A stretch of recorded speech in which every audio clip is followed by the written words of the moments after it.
Salut tout le monde, je vous fais le retour donc, du pari du combiné Boxing Day du 26 et 27.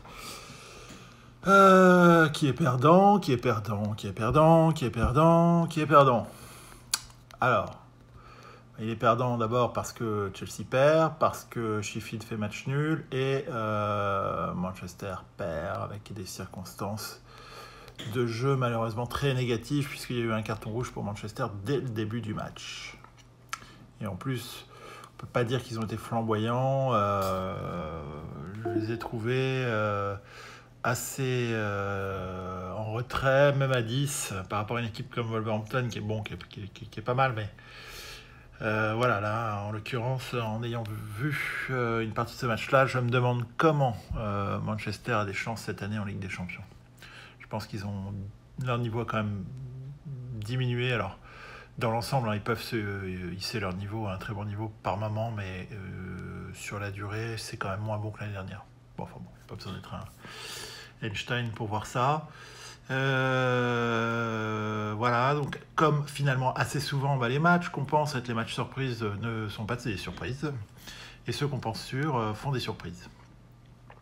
Donc j'avais, je crois, dit que la mauvaise passe de Chelsea était terminée. Donc on ne m'y reprendra plus à annoncer quoi que ce soit avec certitude, parce qu'il n'y a pas de certitude. Ce mot-là, ça n'existe pas dans les résultats de football. Je garde quand même l'essentiel de ce que je conclus après toutes ces vidéos sur la façon de prévoir et d'analyser les résultats des matchs.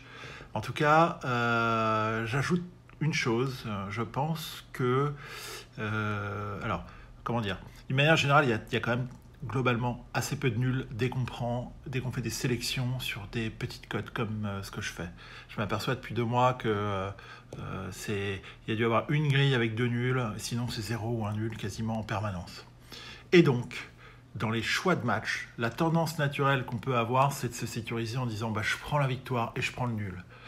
Or, sur un certain nombre de matchs, je pense qu'il faut outrepasser ce réflexe et se dire soit l'équipe qui reçoit est très forte, va gagner, etc. Donc je la prends évidemment.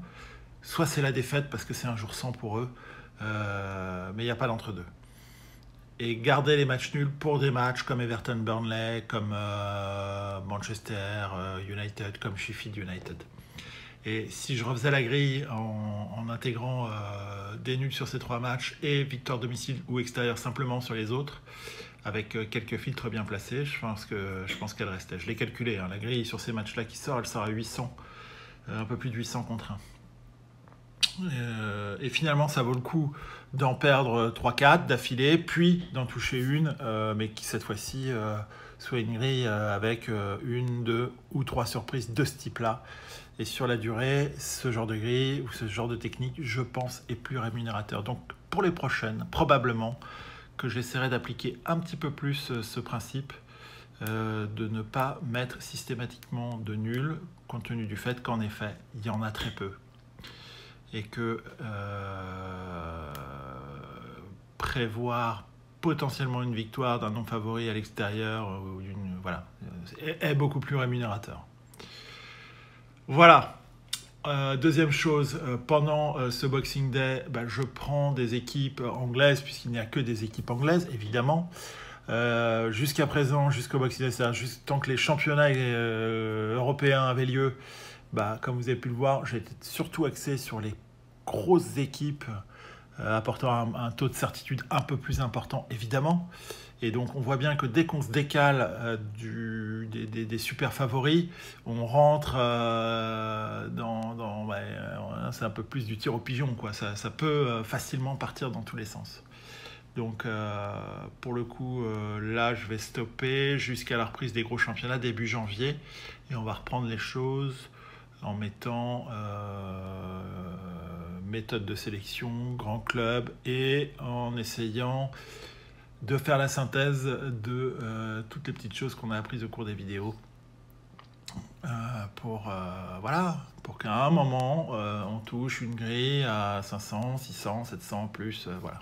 Celle qui permet de jouer quelques semaines ou quelques mois tranquilles derrière, comme celle qu'on avait pu toucher en Ligue des Champions sur la dernière journée. Voilà, messieurs, dames, donc voilà, super. En plus, j'ai plus d'abonnés maintenant. Je ne les connais pas cette fois-ci.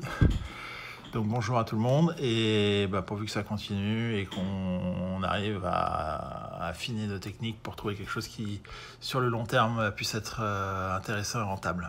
Et puis de temps en temps, on a bien vu comme en Ligue des Champions, il y a des décalages de cotes sur plusieurs matchs et là, il y a un gros coup à jouer. Dans ces cas-là, faut le prendre, faut le jouer. C'est ça qui est sympa. Voilà, et ça se reproduira forcément parce que tous les week-ends, il y a des bons coups à faire et des bonnes cotes à prendre. Voilà, en attendant, je vous souhaite à tous de bonnes fêtes et puis un tout petit peu en avance, une bonne année et que l'année prochaine soit fructueuse en paris, en méthode, en approche, en contrôle et en gain. Voilà, allez, salut tout le monde.